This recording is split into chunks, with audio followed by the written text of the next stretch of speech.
Right, here are our second guests in the show now, ready to saddle up for a huge challenge in the next few weeks. Well, one of them is at least. Major Debi Heath French is here, along with his wife and challenger, Debbie, to tell you more about a 600-kilometre bike ride, which starts in just a few short weeks, and explain why he's doing it as well. Thank you both for coming in. Thank you for having us. How are you feeling? Not too bad. I'm okay. Yeah? I'm in fairly good spirits. Fairly good spirits. We're about 2.5 weeks away from the big day, but feeling good. Tell us about the ride. I mentioned that it's 600 kilometres. I make that about 400 miles. Yes, yeah, not far off at all. Yeah, it's a little bit more. It's about 650, just shy of 650 kilometres in total. Did you round it down just to make yourself feel a little bit better about it? Psychologically, Yeah, yes. yeah. It's easier knocking 50 kilometres. Psychologically. Yeah, I like that. See? That's clever, that. Yeah, you can use that. You've been practicing this. So where does it start and where does it finish? It starts at the Kelpies, the horse heads of the Kelpies, just outside Stirling. Yeah. And it finishes down in a place called Bedworth, just outside Coventry. Okay. And so this was, Debbie, I think you challenged David to this. Yeah, I've tried to force David, well, we've been together 21 years, into dressage, show jumping, polo. Nah. So I said, well, I'll tell you what, you can't get out of this. So what about cycling? So he decided, he hadn't been on a bike for 25 years, decided to do a coast-to-coast with his unit last year.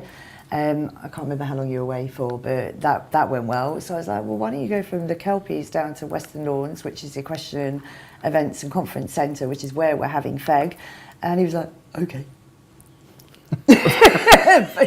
Okay. Is that really what you said? Yeah, it was. Honestly. Pretty much. Yeah. You know, I mean, we just wanted to try and come up with an extra idea of how we could raise as much money for our charities. And when Debbie mentioned this, I was like, okay. And also it gave me, 11 months preparation time or whatever to get my head around it. Sure. and try and get my body in some sort of gear. So look, because you mentioned FEG, and we need to explore what that is in just a minute. But you mentioned the charities, David. So there are 4 of them, I think, that you're supporting. Yes, there are. So SAFA, the Armed Forces charity, Yeah. Police Care UK, Yeah. NHS Charities Together, and the Firefighters charity. And they're all charities which are close to both of your collective hearts. Yeah, so Forces Equine is made up of the members that appear in there. So it's Armed Forces and Emergency Responders community, serving veterans and independents of.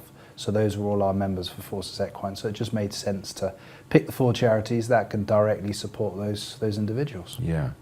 And so, Debbie, you mentioned FEG, Forces Equine Games. Correct. So Yeah. that's where David's going to be finishing, walking a bit like John Wayne. Actually, you could then hop on a horse, because you'd be built for that, wouldn't you, at that point? Your backside's going to be absolutely... I'll probably be a better rider, to be fair.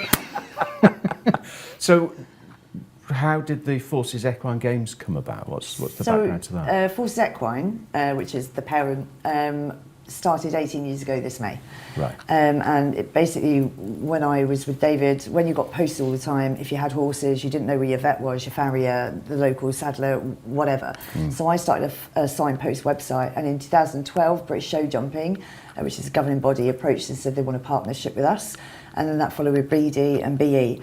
But in 2013, because the Olympics were in 2012, I said, well, let's do our own event. And that's where Forces Equine Games came from, which we call FEG because it's just easier. But it brings like-minded individuals, all of our members together, even friends of members, so they want to come and see what it's all about. But they do really, really tough jobs, and they love their horses. It's nice for them to get together, do what they love, but also if they've had a bad day, bad couple of months, whatever, they can sit with like-minded individuals that just go, yeah, I know what you're going through, but they actually do. Yes. So it really does work well. And, we've got really competitive people, and then we've got people like myself that just want to hang out with like-minded individuals, my steed, and just have a bit of fun. Yeah, yeah. So that's where you're going to be finishing up after your mammoth ride then, David? Yes. I'm sure Debbie will be there with a cool drink, maybe a massage and whatever else. What you do in your private life, how's your training going?